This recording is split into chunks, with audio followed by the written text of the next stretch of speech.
Each May 15th, the nation's capital pauses to remember law enforcement officers all across the country who have lost their lives in the line of duty. President John F. Kennedy began this recognition back in 1962. National Police Week is a time of year that we come together as communities and as law enforcement to remember the dangers and the sacrifice that comes with serving the community in this capacity.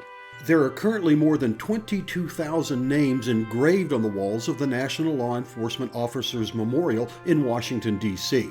307 names will be added this year alone. One of the great things about the city of Moore is that they do support their law enforcement so much. And so when we have these weeks like National Police Week that we're in support of here, it brings about that time that we remember officers that have made the ultimate sacrifice for their communities, but we also remember the dangers that police officers face on a day-to-day basis.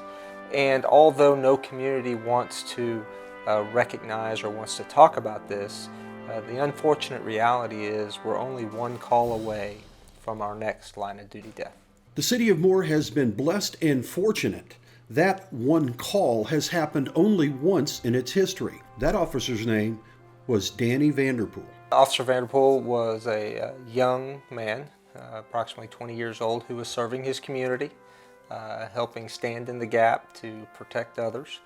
He was on loan to another metro agency, which was commonly done back then, to work narcotics, and during the course of his duties, he died in an accident, a motorcycle accident. A headstone honoring Officer Danny Vanderpool rests outside the entrance to the Public Safety Building in Old Town Moore. It's a reminder of the high level of commitment Moore's law enforcement officers have to the community they serve. Chief Todd Gibson says he's grateful for the support the citizens of Moore give to their police officers. Well, because it is a calling to serve, and it's a calling for courageous people.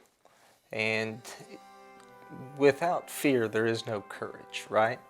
And so we know that these men and women that put on the uniform, that face the dangers out there each and every day, knowing that their brothers and sisters potentially would fall, or they would fall themselves and not come home at the end of their shift, that speaks to the level of their character, and it speaks to the level of their courage. And so in 2020, we are very happy and very proud of the sons and daughters, the men and women that raise their hands and say, I want to serve my community, because it's a dangerous job.